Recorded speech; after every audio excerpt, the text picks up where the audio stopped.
3-4 দিন আগে কিনিয়ে আনছি মরিচের গাছগুলা, কিন্তু এখনও রোপণ করার সময় পাইয়েন না। জুড়িত রোপণ করতাম বেলকনিতে রাখার লাগিয়া। খুব সুন্দর গাছগুলা, বহুত জাফরা জুবরা দিছে। ফুল আইচ্ছে, মরিচ ধরা দরবার বেশ দেরি করতো না, হয়তো মাসের ভিতরে মরিচ খাইলাম ইনশাল্লাহ। তো আমার অনেক দিছি, শিপার যারা দিছি,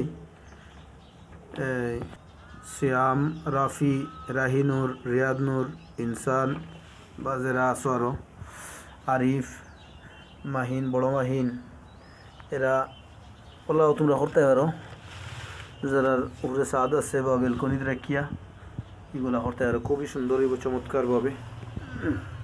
আল্লাহর রহমতে আমিও বেলকনিত করিলিমু, আর ছাদও তো অবশ্যই সবসময় করি। বেলকনিতে রাখি কিন্তু আলাদা যত্ন করব ইনশাআল্লাহ, খেয়াল হইল। তো দেখেও আর কি মোটামুটি ও ছোটো ডাল দিয়েছি, এগুলো কাটিয়ে বলাইতে হইব। দেখে খুব সুন্দর করে একটা ডাল দিছে।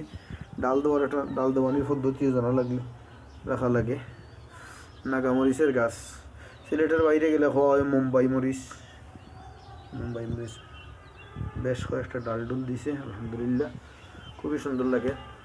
তো বেশি না, ও তো সামান্য 20 টাকা বা 25 টাকা করে জুড়ি, কোনো জায়গায় 30 টাকাও নেই গিয়া। আমি 20 টাকা করে আজকে কিনলাম। ওটা আনিয়া মাটি ভরিয়া, মাটি আর হালকা গোবরে মিক্স করিয়া সামান্য টিএসপি সার, প্রথম রোয়ার সময় অন্য সার না দিয়ে টিএসপি সার একটু বেশি করে, গোবর আর টিএসপি সার একটু বেশি বেশি করে দিয়ে মাটির লগে মিক্স করিয়া আগলো রুই দিলে মাশাআল্লাহ বেলকনিতে রাখিয়া ফাঁকার মাঝে রাখিয়া খাইতে পারবো, কোনো সমস্যা নেই লাগা। সবাই এরকম চিন্তা করবা। এখানে রাফির বাহর দোকান থেকে লোকে খান আনছিলাম কিনিয়া। আচ্ছা তাহলে সকালবেলা থাকুকা, আর দোয়া করবো আমরা লাগে। মাদ্রাসাও চলে আলহামদুলিল্লাহ ভালো, বহু দূর দূর দোকানপাট দেখা যায়।